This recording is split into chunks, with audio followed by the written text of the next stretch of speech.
Establishment के मंसूबों को अमली जामा पहनाने के लिए पीपल्स पार्टी ने हमेशा अपने एक नहीं दोनों कंधे पेश किए।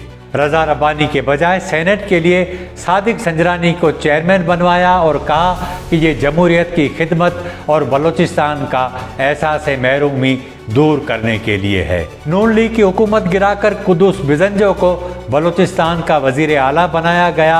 आज़ाद सेनेटर मुंतखब कराए गए। फिर बाप पार्टी बनाई गई। सादिक संजरानी के खिलाफ जब तहरीक अदम एतमाद आई तो पार्टी के जिन सेनेटर्स ने दगा की उनसे बाज पुरस तक न हुई। उसके बाद पीडीएम हुकूमत में SIFC तश्कील दिया गया, जिसके तहत सूबों से जुड़े इदारे वफाकी अम्ब्रेला के नीचे आ गए। 18वीं तरमीम की कबर उस वक्त खोदी गई। तहरीक इंसाफ को कुचला गया, पार्टी की हैसियत ख़त्म की गई और ये सब जमहूरियत के मुफाद में किया गया।